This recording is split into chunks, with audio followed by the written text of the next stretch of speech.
ಎಲ್ಲರಿಗೆ ನಮಸ್ತೆ. ಇವತ್ತು ಡೇ 15 ಬೆಳಗ್ಗೆ ಮಳೆ ಆದರೂ ಅಂಗಡಿಗೆ ಬಂದೆ. ಇದು ನನ್ನ ಪರ್ಸ್ 12th ಸ್ಟ್ಯಾಂಡರ್ಡಿಂದ ಗಾಡಿ ಖಾಲಿ ಆಗಿಲ್ಲ. ಡ್ರೈವರ್ ಮನೆಗೆ ಹೋಗಿದ್ದಾರೆ. ಪಪ್ಪ ಇವತ್ತು ನೀನು ವಾಚ್ಮೆನ್ ಆಗುವಂಥ ಕೆಲಸ ಕೊಟ್ಟರು. ಇದು ಹಾಲಲ್ಲ, alcohol.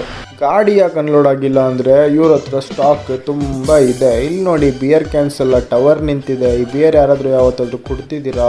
Inter super strong premium beer ಅಂತ. ಈ ಡಿಪಾರ್ಟ್ಮೆಂಟ್ ರೀಸೈಕಲ್ ಮಾಡುತ್ತೆ ಬಾಟ್ಲಿಗೆಲ್ಲ. ಹಳೆ ಬಾಟ್ಲೆಲ್ಲ ಹೊಸದಾಗಿ ಮಾಡಿಬಿಟ್ಟು ಸ್ಟಿಕ್ಕರ್ ಹಾಕಿ ಮತ್ತೆ ಕೊಡ್ತಿರ್ತಾರೆ ಆಚೆ. ಮಿಷಿನ್ ಕೆಟ್ಟೋಗ್ಬಿಟ್ಟಿತ್ತು. ಈ ಜಾಗದಲ್ಲಿ ಕ್ಯಾಂಟೀನ್ ಬೇರೆ ಇತ್ತು. ಟೀ ಕುಡ್ದು ನೋಡಿದ್ರೆ ಟೀ ಚೆನ್ನಾಗಿರ್ಲಿಲ್ಲ. ಕಾಣ್ತಿದೆಯಲ್ಲ ಆಗೋ ದೂರದಲ್ಲಿ ಅಲ್ಲಿದೆ ಗೇಟ್. ಅಲ್ಲಿಂದ ಇಲ್ಲಿ ತನಕ ವಾಕ್ ಆಗದೆ ಮಳೆ ಬಂತು, ಓಡ್ ಬಂದೆ. ಇಲ್ಲೊಬ್ಬ ಡಾಕ್ಯುಮೆಂಟ್ ಸಿಗ್ದ. ನಾನು ಮುಂದೆ ಹೋದ್ರೆ ಬರುತ್ತೆ, ಹಿಂದೆ ತಿರುಗಿದ್ರೆ ನಿಲ್ಲುತ್ತೆ.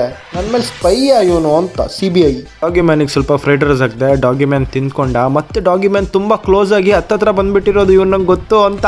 ಗಾಡಿ ಅನ್ಲೋಡ್ ಮಾಡ್ತೀನಿ ಅಂತ ನನ್ನ ಮಕ್ಕಳು ಕೈ ಎತ್ತಿದ್ರು. ಇವತ್ತು ಗಾಡಿ ಅನ್ಲೋಡ್ ಆಗಿಲ್ಲ. ಮನೆಗೆ ಹೊರಟೆ. ನಾಳೆ ಮತ್ತೆ ಸಿಗೋದಾ? Good bye.